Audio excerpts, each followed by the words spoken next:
Today we're going to explore one of the most fascinating phenomena in microfluidics, the Fluidic Memristor Paradox. This is where simple pipes can remember their history. Before we dive into fluidic memristors, let's understand what a memristor is. The word memristor comes from memory and resistor. A memristor is a passive two-terminal circuit element that relates electric charge and magnetic flux linkage. But more importantly, it remembers its history. In electronics, a memristor's resistance changes based on how much current has flowed through it in the past. The device has memory built into its resistance.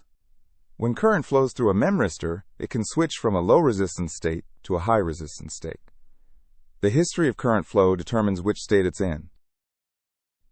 Now here's the paradox. Can we get this memory behavior in simple pipes made of inert materials that don't change properties? The traditional view says that a pipe is just a pipe. If you have a cylindrical channel, its resistance to flow is fixed by its geometry. But experiments have shown something remarkable. Even plain microfluidic channels can exhibit memory-like behavior where resistance depends on flow history. The secret lies in deformable interfaces. Let me explain what this means. Imagine a microfluidic channel filled with liquid. Now suppose there are tiny gas bubbles trapped in the channel. These bubbles create interfaces between liquid and gas. Unlike the rigid channel walls, these gas bubbles are compressible and deformable. When pressure changes, they can expand or compress. Here's the key insight. The size of these bubbles at any moment stores information about the pressure history. The bubble size is a state variable. The memristor behavior emerges from nonlinear coupling between three things: flow rate, interface shape, and trapped volume. The basic flow equation says flow rate Q equals pressure difference delta P divided by fluidic resistance, R fluid. The total resistance has two parts, the fixed channel resistance plus the resistance due to bubbles.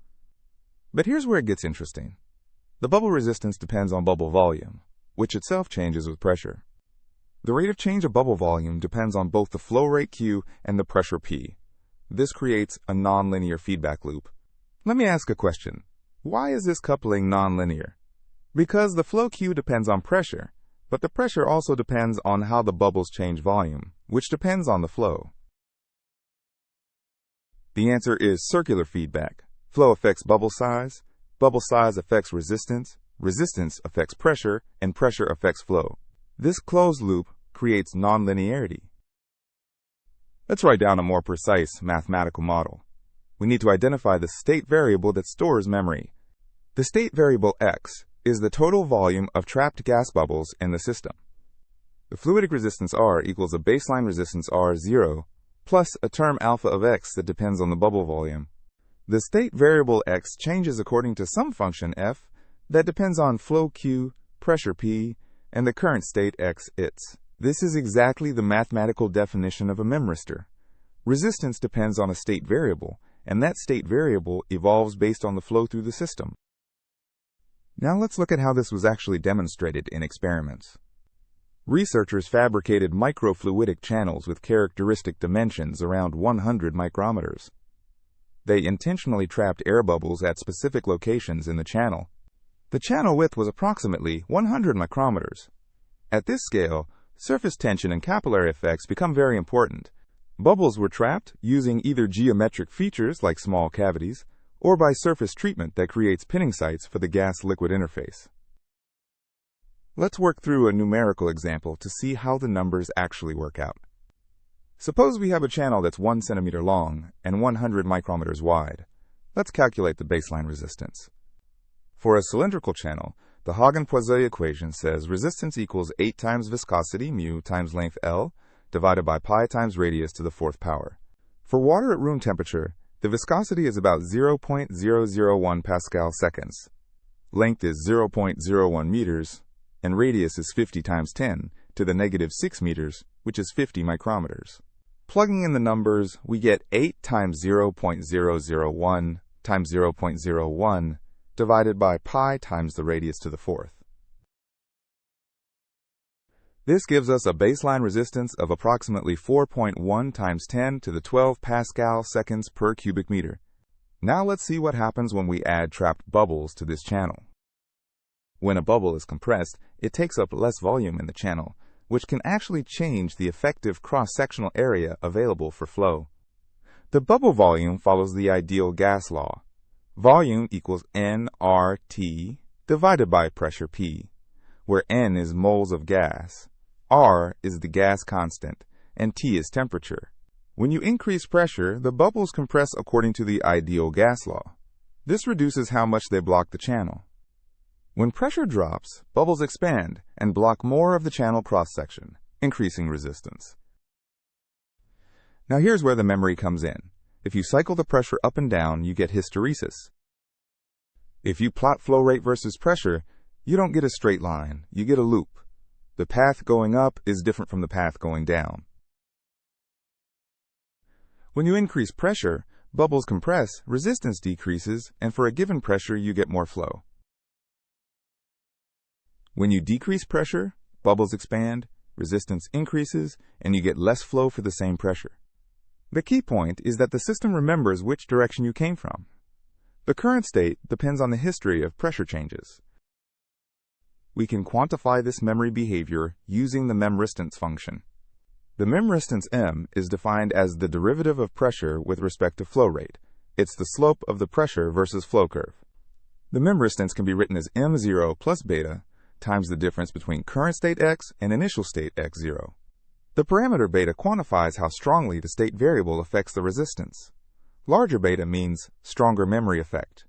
From experimental data, beta is typically on the order of 10 to the 13 in SI units for these microfluidic systems. Let's dig deeper into the physics. Surface tension plays a crucial role in this phenomenon. The Young-Laplace equation tells us that pressure difference across a curved interface equals 2 times surface tension gamma divided by radius of curvature r. For water and air, the surface tension is approximately 0.072 newtons per meter. For a bubble with 50 micrometer radius, the Laplace pressure is about 2,880 pascals, or roughly 0.03 atmospheres. This might seem small, but at the microscale, this pressure is very significant and can dominate the flow behavior. Let me give you an analogy. Think of this fluidic memristor like a sponge. A sponge has lots of tiny pores filled with air. When you squeeze it underwater, you compress those air pockets. When you squeeze the sponge, you compress the air pockets. Now water can flow through more easily because there's less air blocking the pores. When you release the squeeze, the air expands again, taking up more space and increasing resistance to water flow. The sponge essentially remembers how hard you squeezed it, just like our fluidic memristor remembers its pressure history. Now let's talk about something more advanced. This system actually has multiple timescales. The fast timescale is pressure propagation through the liquid. This happens on the order of milliseconds. The slow timescale is gas dissolution into the liquid. Air can slowly dissolve into water over seconds to minutes. The fast timescale is approximately length squared divided by sound speed squared, which is around 1 microsecond. The slow timescale is approximately radius squared divided by diffusion coefficient d, which can be around 100 seconds. The memory effect is most pronounced on timescales between these two extremes, from milliseconds to tens of seconds. Now let's talk about applications. This memory effect can be used to build microfluidic logic circuits. You can create a fluidic diode that preferentially allows flow in one direction, analogous to an electronic diode. You can build a fluidic transistor where flow in one channel controls resistance in another channel. You can combine these elements to create fluidic logic gates that perform AND OR and NOT operations using only fluid flow. Another important application is in chemical analysis and lab-on-a-chip devices.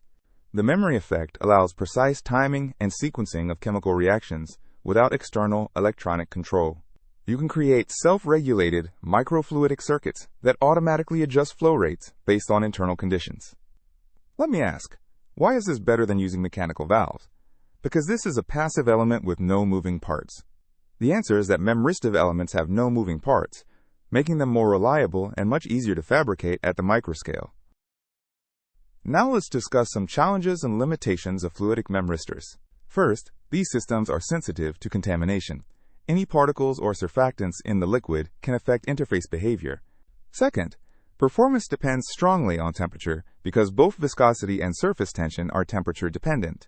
Third, long-term stability can be an issue because gas can slowly dissolve or come out of solution over time. Fourth, it's difficult to precisely control bubble placement and size during fabrication. Let's compare fluidic memristors with their electronic counterparts. Electronic memristors can switch very fast, on the order of nanoseconds. Fluidic memristors are much slower, operating on milliseconds to seconds. Electronic devices can be integrated at very high density, millions of devices per chip. Fluidic devices are limited by the minimum practical channel dimensions, typically tens of micrometers. However, fluidic memristors have unique advantages when you need to interface directly with chemical or biological systems. Let's look at the formal mathematical definition of a memristor more carefully. The memristor equation says pressure at time t equals memristance m of x times flow rate q at time t. And the state variable x evolves according to dx dt equals some function f of the flow rate q. This mathematical structure creates a system with memory because the current response depends on the integral of past inputs. We can write x of t equals x0 plus the integral from 0 to t of f of q of tau d tau. The integral represents the accumulated history. Every past flow event contributes to the current state. What does the experimental evidence look like? Researchers measure flow rate versus pressure curves. The characteristic signature is that the curve for increasing pressure is different from the curve for decreasing pressure. The area enclosed by this hysteresis loop quantifies how much memory or history dependence the system has. A larger loop area means a stronger memory effect. The system's response depends more strongly on its history. Interestingly, this fluidic memristor behavior may be relevant to biological systems. Blood vessels can show history-dependent resistance due to red blood cell aggregation and deformation. The lymphatic system may use memristive pumping mechanisms to move fluid without a central pump. Plant xylem, which transports water, can show complex flow memory due to cavitation and embolism formation. Let's talk about future research directions in this field. One goal is to create programmable fluidic circuits that can be reconfigured by applying specific pressure sequences. Another goal is better integration with biological systems for drug delivery and biosensing. Researchers want to understand how memristive flow couples to chemical reactions happening in the channels. There's interest in scaling down to nanoscale channels, where quantum effects might become important. Let me summarize the key points about fluidic memristors. First, even plain pipes without active materials can show memory through deformable interfaces like trapped bubbles. Second, nonlinear coupling between flow, pressure, and bubble volume creates state-dependent resistance. Third, the system obeys the formal mathematical definition of a memristor with a state variable. Fourth, this has applications in microfluidic logic circuits and autonomous flow control. Fifth, there's relevance to biological fluid transport systems like blood vessels and plant xylem.